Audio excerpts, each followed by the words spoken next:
I'm coming upon 10 years. This is my 10th season.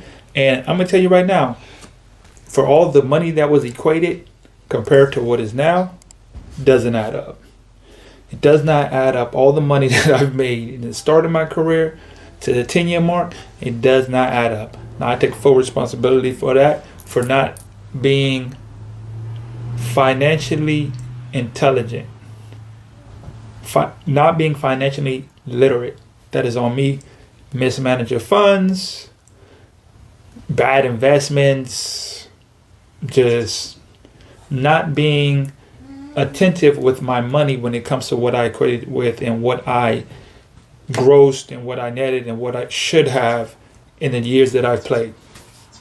So, over a 10-year span, you want to have benchmarks. 1 year to 3 years. 3 years to 5 years. 5 years to 7 years. 7 years to 10 years.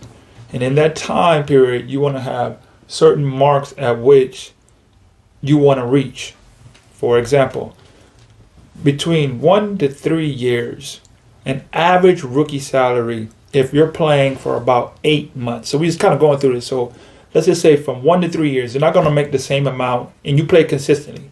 You're not going to make the same amount the first year that you did the second year. Your money might go up, then it might go down. And I think where the problem comes in, most guys only want their money to continuously go up. Should always go up. Yeah, I had a good season. We didn't win. We got out of the first round of the playoff. Nobody cares. Once you start looking at your business and you have your benchmark for the number that you set for yourself and are you reaching that number, that is the only thing that matters. So we kind of broke it down a little bit. So if you are, the base salary, I'd say for a rookie from 1 to 3 years is about $2,500. We're going to use $2,500 a month for 3 years on average. So if you're making $2,500 a month in 3 years with, let's say, because every season is not the same. Some seasons you might play 5 months, some you might play 3 months. So we're going to do 8 months out of the year. $2,500, 8 months out of the years, 3 years consistently. You should be at about $60,000 made over a 3-year span. Over a 3-year span, you should have made about $60,000.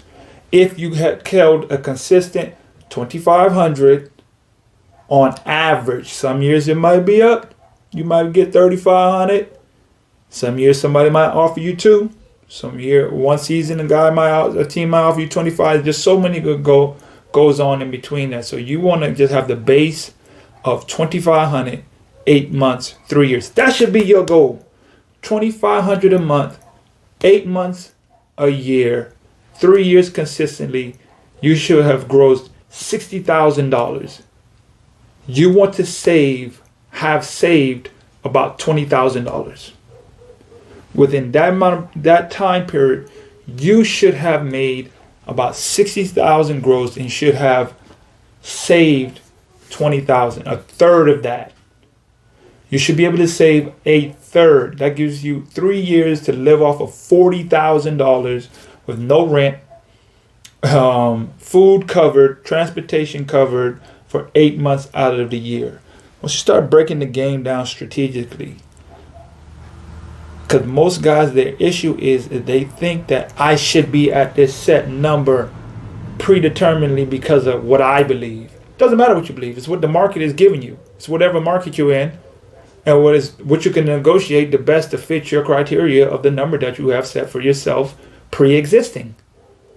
But a lot of guys don't have a number because no one has never said, hey, what is your number that you should be at over this time period? No one ever talks about that.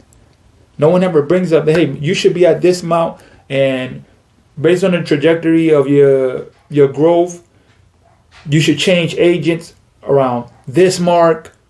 You should be at least up to this amount. So based on if you went from $2,500 to, okay, your base salary should be around now $3,500 to $4,500 for the next 3 years. So about 4 bands should be my $4,000 should be my next part, my next goal of where I should be averaging for the next 3 to 5 years. And then I get that number and I should be able to save a third of that to add. We have to start being more strategic in the way we look at the game as a business aspect, to how we get the most out of our money, out of our time, and our growth. Because there's so much advantages to playing the game of basketball with your, like I said, the free time. That gives you time to learn something to prepare for next. That gives you time to know how to learn and get financial literacy and learn and what to invest that money that you're saving. Because you're not just saving it in the bank to stand there and look at it and say how pretty it is and look what I've been able to save. Hey, look guys, I got $80,000 in the bank, but inflation is eating up my money and the dollar is constantly going down, and we think we're doing something by looking at it. No, we're saving that to get financial literacy and learn and get a skill, so we can take that money and invest it. So all this money that we've been accumulating as basketball players for all these years, we're going to make that money make us more money with the time that we have, that we got the new skill, that we implemented the money that we earned. So we can use this game to propel us when it's over with, and now we have something to stand on, and we use this game. Hey guys, thanks for tuning into the show. Please subscribe on our YouTube, Spotify, Apple, and wherever you listen to your podcast. I greatly appreciate it.